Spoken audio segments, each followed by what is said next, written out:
Hi, I'm Dana and welcome to another video. Today I thought it'd be fun to talk about the sort of like unspoken social rules and norms that I can recognise but I don't understand, I don't get the point of them and I think they're dumb. It doesn't really need any more introduction than that, so I'm going to get straight into it because I come to you fresh out of the shower with wet hair. I don't understand why it's meant to be like unprofessional to have wet hair. Like, I've known so many people that get stressed about drying their hair before work because if they go in, it's, like, seen as unprofessional. And, like, sorry I'm clean. Sorry I showered. I don't get it. You know, I do at times. Like, I wouldn't show up at work at, like, 2 p.m. with wet hair and be like, oh, I showered. But if you're expecting me in, like, before 10, like, there's every chance that I'm showering and getting ready to leave the house at, like, 9. You know, I'm gonna have wet hair. I really don't get why it's meant to be seen as unprofessional. Like, to the point where at my old job, I saw someone drying their hair under the hand dryer in the bathroom, and I must have looked at them a bit funnily, I guess, because they were like, oh, I need to dry my hair because it looks bad if you go in with wet hair. And I was just kind of like, oh, okay.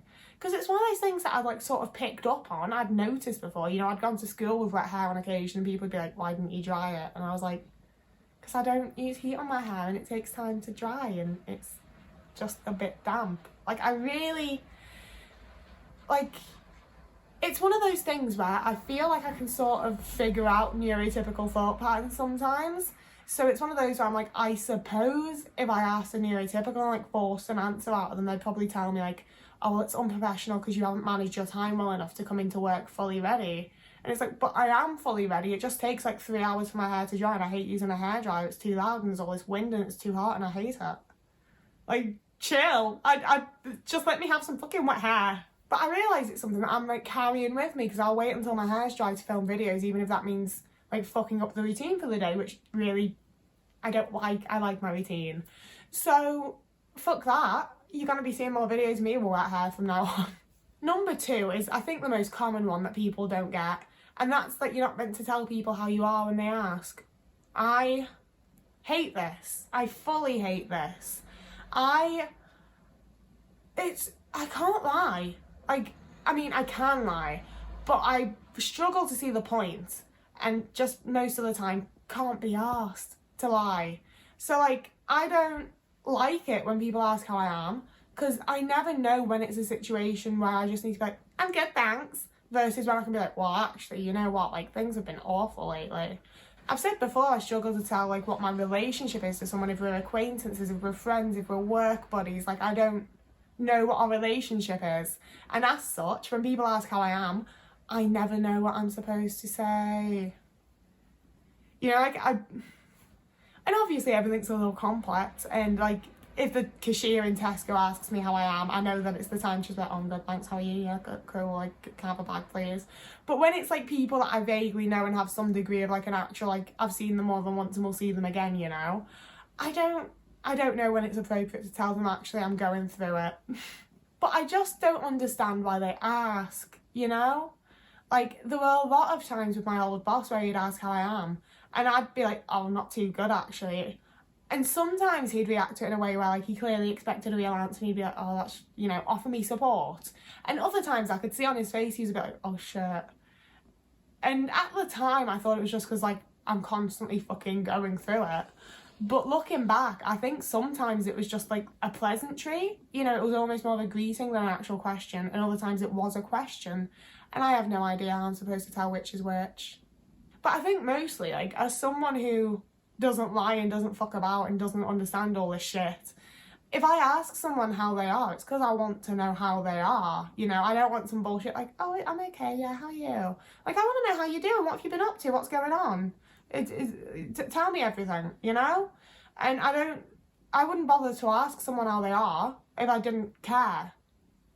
And it's definitely made me look like an asshole at other points because it's not natural to me to automatically ask someone else how they are. It's something I do have to, like, think about and, like, actively choose to do if they've asked me. So there's definitely been times when I haven't, like, focused enough and someone's asked how I am and I've just been like, oh, I'm fine, thanks. And that's the end of it, you know? But I just don't understand why people ask questions they don't want a real answer to. Number 3 is the one that pissed me off most as a kid, and I just don't care anymore, and it's sitting properly. I don't want to fucking sit properly. I don't want to sit with both my feet on the floor and my back straight up against the fucking back of the chair. You know, it feels like there's like 3 or 4 ways of sitting properly. And you can have a leg crossed, you can sit back, you can sit forward, and you can do something with your hands. I'm like, no. I want to sit cross-legged, I want to sit with one knee up, I want to like hold my legs. I don't like having both feet on the floor. I don't like sitting properly. And it's one of those things that as a child I was constantly told off. I was always being told to sit properly, stop doing that, sit properly. And it really bugged me. And as an adult, I just don't give a fuck. I'm going to sit how I'm comfortable, because the way that I'm comfortable doesn't affect anyone else at all. So like, frankly, at this point, if I was in like a fancy CEO business meeting, I'd still be sat cross-legged. I do not care if it looks unprofessional, if it looks like I'm not sitting properly, if it's not what you're supposed to do. I don't give a fuck. I'm so over it. I just want to sit how is comfortable. But it is one of those things where I know that it's not considered like professional, it's not considered the way you're meant to do things. And there's been many a time when I've like been with people in coffee shops when I was in like honestly fairly casual work situations, considering I wasn't getting paid for the work I was doing. You know, things like that. I could see on other people's faces that they're like, oh, she's sitting like that, like, And it's like, why should I not fucking sit how is comfortable? It doesn't affect you, and I don't understand why I'm facing judgment for it. Like, why can't we all just sit however's most comfortable? If sitting properly is most comfortable for you, that's what you're doing, good for you. Why can't I do my thing?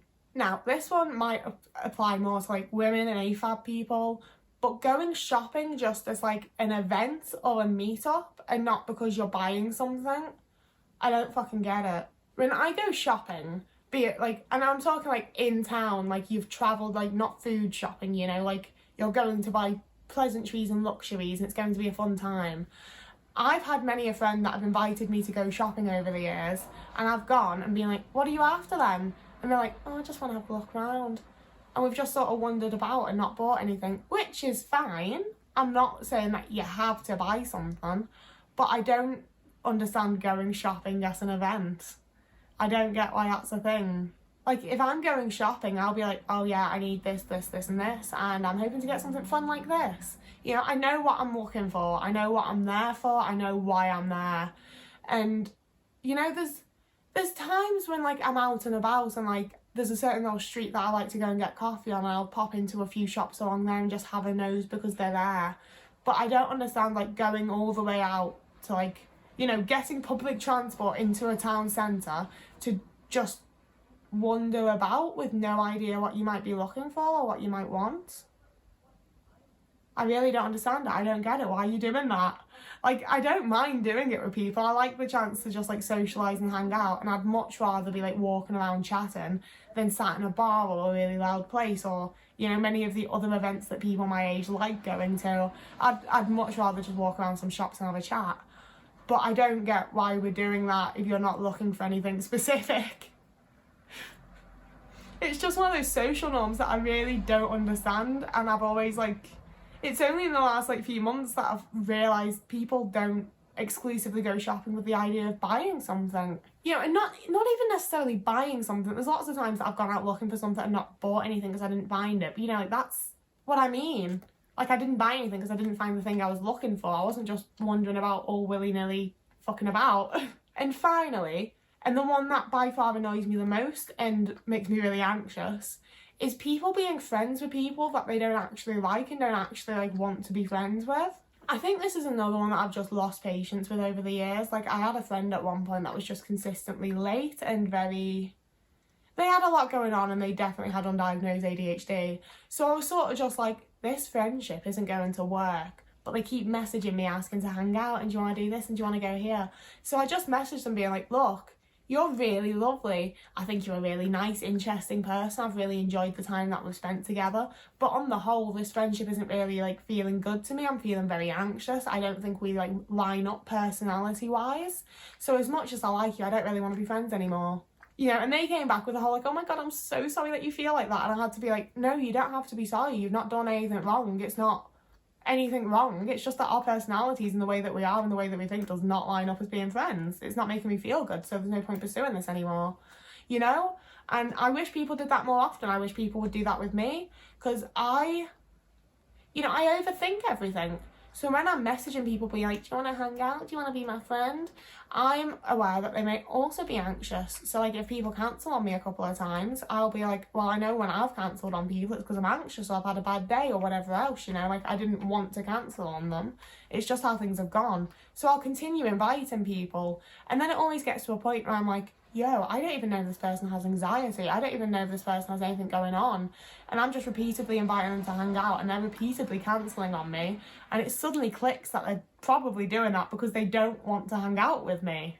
And that's fine. Like, no one owes me their time or companionship or whatever. I just wish that people would be like, nah, I'm not into being friends, sorry, I think you're great, but not for me. That's fine. I just want to know so that I'm not like pissing you off by repeatedly inviting you to hang out with me when you don't fucking like me. And the other side of that is that when I do meet up with people, I'm constantly anxious that it's a pity friendship and that they're just doing it because it's a societal norm to just be friends with people regardless of whether you like them actually or not. And it really doesn't sit with me. There's lots and lots of really fantastic people out there that just aren't going to line up with me as a person. You know, that's all there is to it. It's not that they're bad people. It's not that we have like different opinions about important things. We just don't line up as people. And I'd much rather people just told me like, nah, I don't want to be your pal. You know, do it nicely, but I'd rather just know. And yet we have this whole societal thing of people that are just friends with like I've known people that are friends with like a lot of people, like usually like 10 people, and they're like, oh, I don't really actually like any of them that much.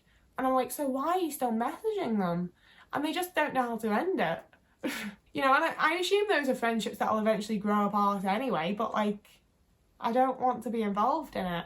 And it's another one where I'll give, like, I get very anxious. Other people maybe don't put much stock and effort into meeting up with people as I do and so on and so forth.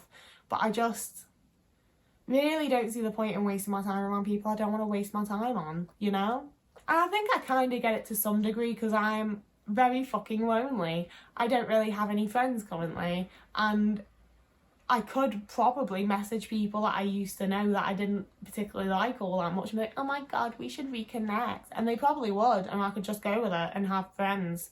But I didn't like them then, I'm probably not going to like being friends with them now, and I'd rather just not have people in my life than have people I don't want in my life, you know? So yeah, that was this video. Those are the societal norms that I don't get, I don't like, and I think they're dumb. I'd love to hear any more from you guys in the comments. I might make a second video about this at some point. I don't know. But yeah, I just wanted to have a little rant, to be honest with you. I've been socialising more often lately, and to level with you, I kind of fucking hate most people. A lot of people are just really boring and annoying, and I don't understand society. I don't particularly like society, but we all have to be a part of it, and I'm trying to figure out how to do that in a way that suits me, is the message here. So, oh, I've got to do my other spiel. So yeah, if you're not already subscribed, it'd be lovely if you did. I hit 1,500 subscribers recently, which is like an insanely huge number to me. I never ever thought that would happen. So thank you very much to everyone that has subscribed and everyone that watches. It's incredibly exciting and bizarre and amazing to me. And little like 14, 15-year-old me getting bullied in high school for making YouTube videos would be very, I mean, I am still that bitch. We're very happy about it. I don't know why wow, okay. I make videos twice a week on, I just spat. I make videos twice a week on Monday, no I don't. I make videos twice a week on Tuesdays and Fridays at 4:30 p.m. UK time. But for now, whoever you are and wherever you are, I hope you have a lovely morning, evening, day, afternoon, week, month, year. And I'll see you again in a few days. Along with Otis.